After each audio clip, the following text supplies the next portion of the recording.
अभी जो मैं आपके सामने बात रखना चाहता हूं वो शायद किसी ने आज तक नहीं रखी, कि there is what is called the disaster management act of 2005, और जिस डिजास्टर मैनेजमेंट एक्ट के अंतर्गत there is a section 6(2) which I want to read to you. There is a National Disaster Management Authority under the National Disaster Management Act, which is to be presided over by the Prime Minister of India with 9 nominated members.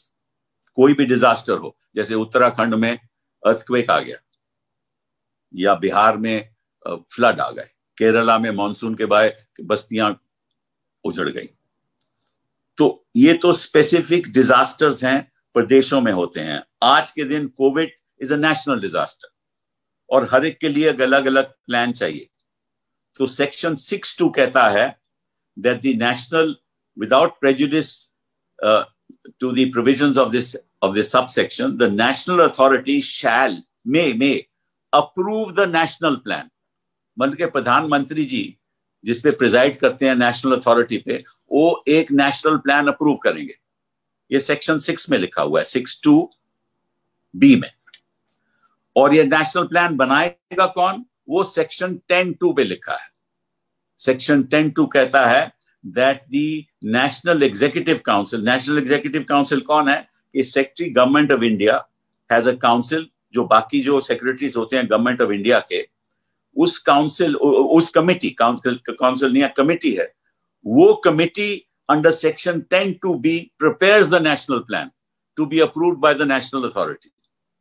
मतलब के national executive council, जिसके आज के दिन home secretary head हैं, वो national plan बनाएंगे और वो plan national authority, that is प्रधानमंत्री और उनके 9 नॉमिनेटेड मेंबर्स, उसको अप्रूव करेंगे. नाउ मैं पूछना चाहता हूं कि वो नेशनल प्लान है कहां?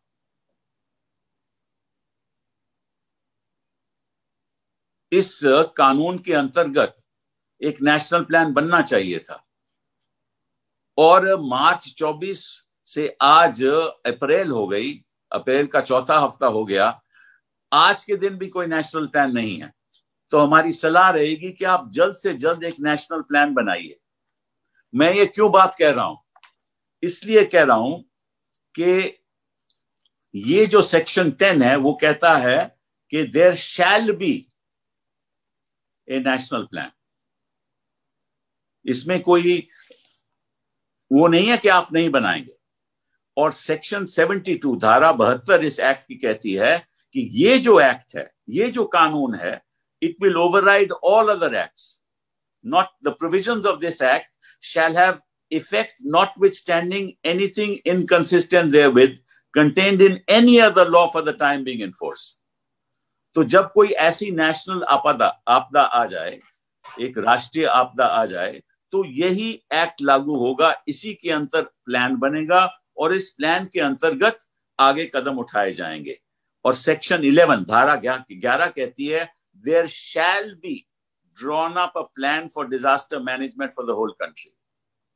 तो अगर कोविड-19 आया है, ये आपदा आई है, ये कैलेमिटी आई है, ये डिजास्टर आया है, तो उसके लिए एक राष्ट्रीय स्तर पर प्लान बनेगा, ये धारा 11 कहती है. अब क्या हुआ कि आपने अनाउंस कर दिया और लाखों लोग सड़क पे चल आए. तो जब सड़क पे लोग आ गए थे तो उनके लिए कोई सुविधाएं नहीं थी, लेकिन इस एक्ट के अंतर्गत वो सुविधाएं क्या होनी चाहिए वो भी लिखित है. वो धारा 12 में लिखित है.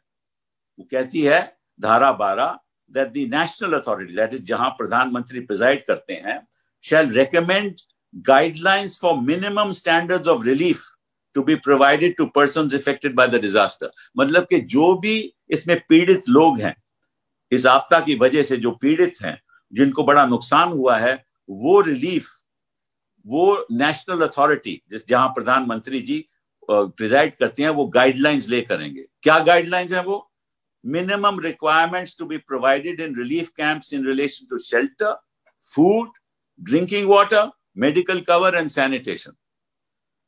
मतलब कि ये गाइडलाइंस कहेंगी कि जो मिनिमम स्टैंडर्ड से सबसे कम जो मिनिमम स्टैंडर्ड है शेल्टर का, मतलब कि कहां वो रहेंगे, खाने का, पानी पीने का, मेडिकल कवर, मतलब कि स्वास्थ्य के संदर्भ में क्या उनको कवर होना चाहिए, मिलना चाहिए, और सैनिटेशन, ये सब मिनिमम स्टैंडर्ड्स ले डाउन करेंगे। तो आज तक ये मिनिमम स्टैंडर्ड ले डाउन नहीं हुए। मैं ये आग्रह करना चाहता हूं कि ये जल्द से जल्द करें। अभी तो इन्होंने कह दिया है कि भाई राज्य सरकारें तय करे क्या करना है कि नहीं करना। राज्य सरकारों के पास तो पैसा तक नहीं है। Special provisions for widows and orphans, उसकी कोई बात ही नहीं कर रहा कि विधवाओं के लिए और जिनके मां बाप नहीं है उनके लिए क्या होगा, और जो जान चली गई हैं, जिन्होंने जान अपनी गवा दी, उनके लिए कितना पैसा मिलेगा उनको कॉम्पेंसेशन, ये भी ये तय करेगा। और जिनके जो रोजगार चले गया है वो भी मिनिमम स्टैंडर्ड्स तय करेगा कि वो रोजगार कितना मिलेगा। अभी इन्होंने कह दिया कि वो रोजगार जो है वो प्राइवेट सेक्टर देगा, बट ये तो कानून कहता नहीं है। कानून तो कहता है कि सरकार देगी। इसके लिए अब तक प्लान क्यों नहीं बना? और जो भी बाकी जो सुविधाएं मिलनी है वो भी इसमें कहा है कि आप बताइए। साथ साथ में एक और भी बड़ी अच्छी बात है, धारा 13 में लिखा है, the national authority may in cases of disasters of severe magnitude recommend relief in payment of loans, offer grant of fresh loans to persons affected by the disaster on such concessional terms as may be recommended। तो किस basis पे loan दिए जाएंगे वो भी यही तय करेगी, वो भी तय करेगा। ये नेशनल अथॉरिटी तय करेगी किस हिसाब से लोन दिए जाएंगे, कितना लोन दिया जाएगा, कौन सी कंसेशनल, कितना इंटरेस्ट होगा, ये सब ये करेंगे। लेकिन ऐसा तो मुझे दिख ही नहीं रहा। फिर आपको एक और इंटरेस्टिंग बात बताऊं, शायद आपको मालूम नहीं, क्योंकि ये बात भी शायद किसी ने आपके सामने नहीं रखी। एक यहां धारा 46 है इसी एक्ट के अंतर्गत। वो धारा 46 कहती है कि there shall be a national disaster response fund. The central government may by notification constitute a fund called the National Disaster Response Fund for meeting any threatening disaster situation or disaster, and there shall be credit into that fund an amount which the central government may appropriate by parliament by law, and any grants that may be made by any person or institution for the purpose of disaster management। मतलब कि एक disaster response fund national, राष्ट्रीय स्तर पर होगा कि अगर ऐसी कोई आपदा आ जाए तो उसमें पैसा कितना देना चाहिए, वो पैसा उसमें इकट्ठा होगा। एक तो पार्लियामेंट द्वारा इकट्ठा होगा, अप्रोप्रिएशन बिल द्वारा इकट्ठा होगा, और दूसरा अगर कोई पैसा इस फंड में देता है, इंडिविजुअल, इंडस्ट्री के लोग, वो सारा इसमें जाएगा। प्रधानमंत्री ने इसका तो नजरअंदाज कर दिया और अपना एक पीएम केयर फंड बना दिया जो यही काम करेगा।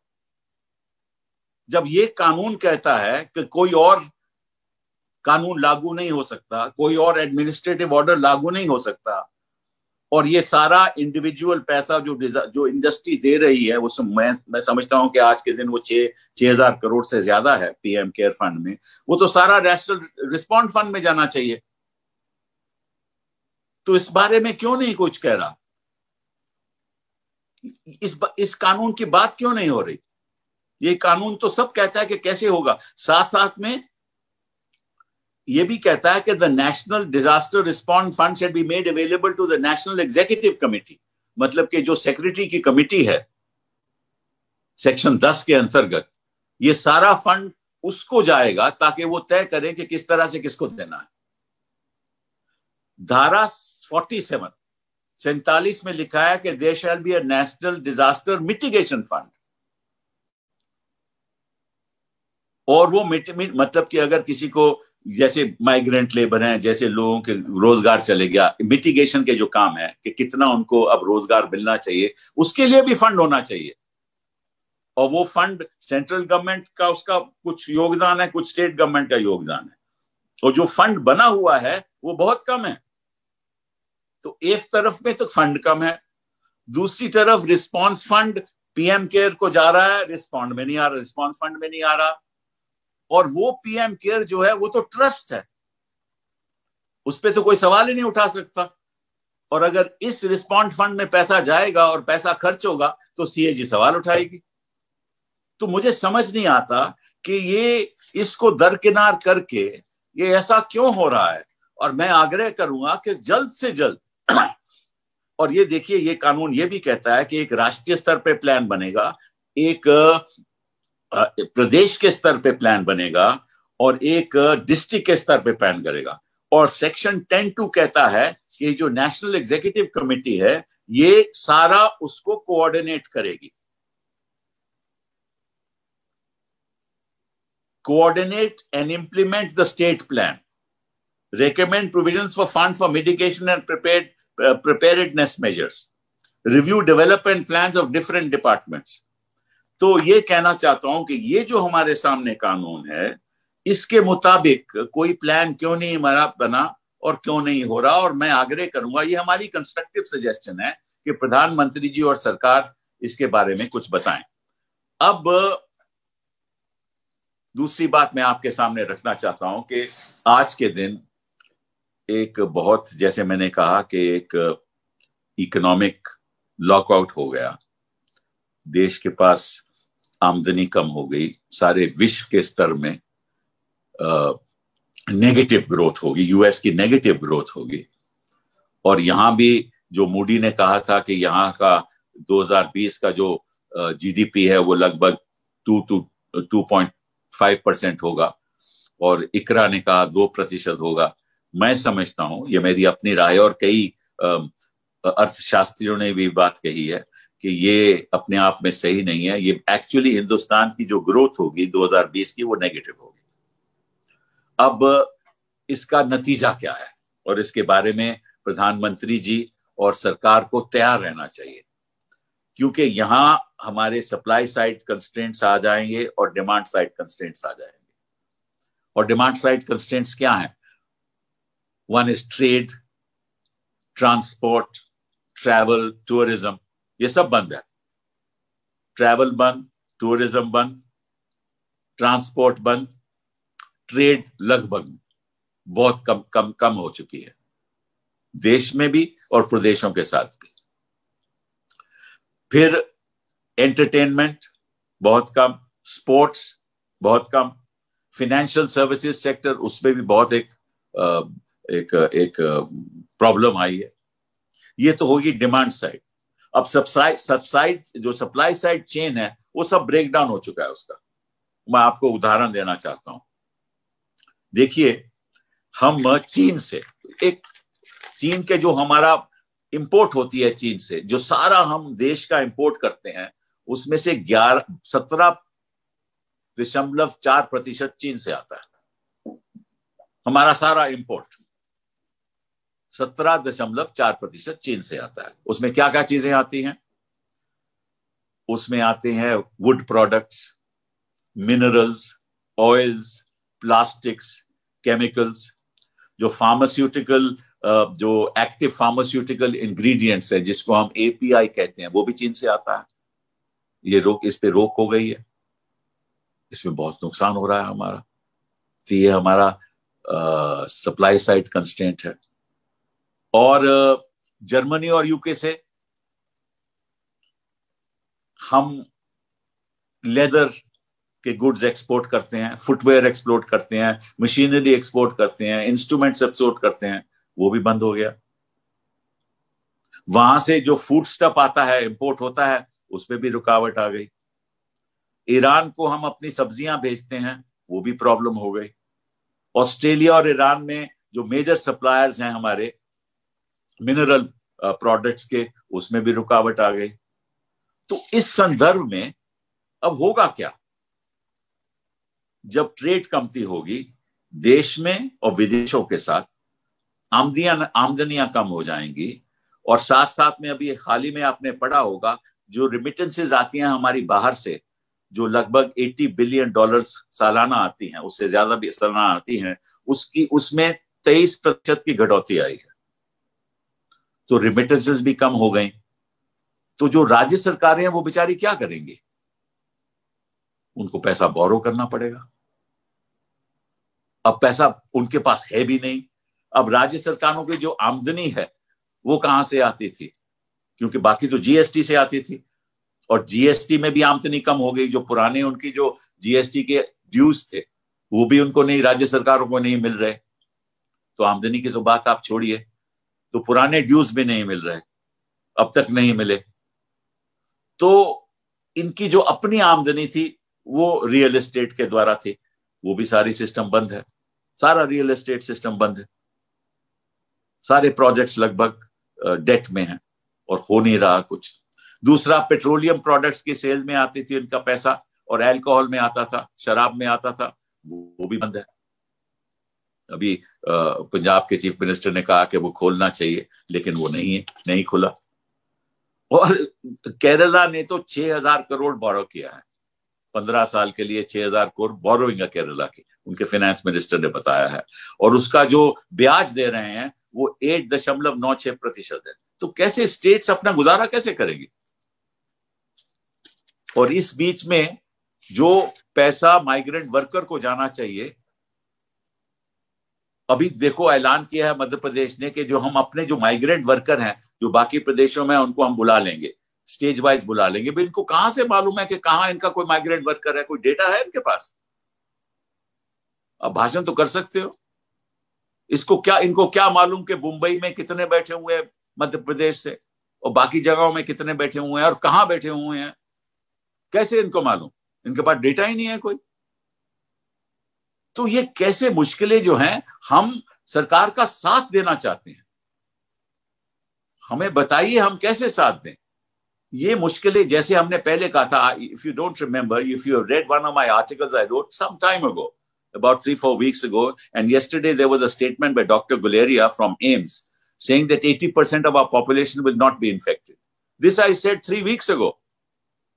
Why did I say this? Because this is the global trend. COVID doesn't impact 80% of the people. And I said that the balance 20% also, the 15% of the balance will not get, they will not be in serious condition at all. I said so 3 weeks ago. And the balance 5% will have some problems. And of that, a certain percentage will need really some big support in terms of ventilators and other things. ये तो बातें हमें पहले ही मालूम थी। तो तैयारी हमें पहले करनी चाहिए थी। चलिए, अभी देरी होगी कोई बात नहीं, लेकिन कुछ आगे हमें अभी करना चाहिए। अब देखिए, मैं एक तो आंकड़े आपको बताना चाहता हूँ, ये बहुत जरूरी है, क्योंकि आपको पता चलेगा कि किस हालात में हमारी स्टेट्स आज पड़ी हुई हैं। जो स्टेट्स की आमदनी का मैंने आपको बता दिया वो लगभग बंद हो गई, और जो स्टेट का जो खर्चा है, जो उनको करना ही करना है, जिसके लिए भी शायद उनके पास सुविधाएं ना हो। महाराष्ट्र में जो टोटल रेवेन्यू है महाराष्ट्र का, उसमें से 54% वो खर्चा उसको करना ही करना है, which is interest and salaries and pensions. So 54% of all the revenues is committed expenditure, and they are left with only 36%, 46%, and they don't have any revenues. So how are they going to meet all this? The fiscal deficit will go haywire. Who is going to finance them? Tamil Nadu 60% committed expenditure, Gujarat 46%, Karnataka 45%, UP 52%, Rajasthan 58%, West Bengal 59%. तो ये पैसा आएगा कहां से? इनका source of revenue भी खत्म हो गया, और साथ साथ में जो पैसा केंद्र सरकार को देना भी चाहिए था वो भी राज्य सरकारों को नहीं मिल रहा। जैसे मैं आपको बताना चाहता हूं कि इसी जो सेंट्रल टैक्सेस जो तय करता है distribution between centres and the state, finance commission तय करती है, उसमें से उत्तर प्रदेश 2020-21 में उत्तर प्रदेश को 1,40,000 करोड़ मिलना चाहिए केंद्र सरकार से, उनका शेयर। उनको आज तक कितना मिला है? 8,255 crore. 1,40,000 crore and they've got only 8,255 crores. Bihar को 78,896 करोड़ मिलना चाहिए, उनको अब तक मिला है 4,631 करोड़। मध्य प्रदेश को 61,000 मिलना चाहिए, उनको 3,600 करोड़ मिला है। वेस्ट बंगाल को 58,900 कुछ मिलना चाहिए, उनको 3,452 मिला है, 462 मिला है। तो मैं कहना चाहता हूं, राज्य सरकारों के पास पैसा नहीं।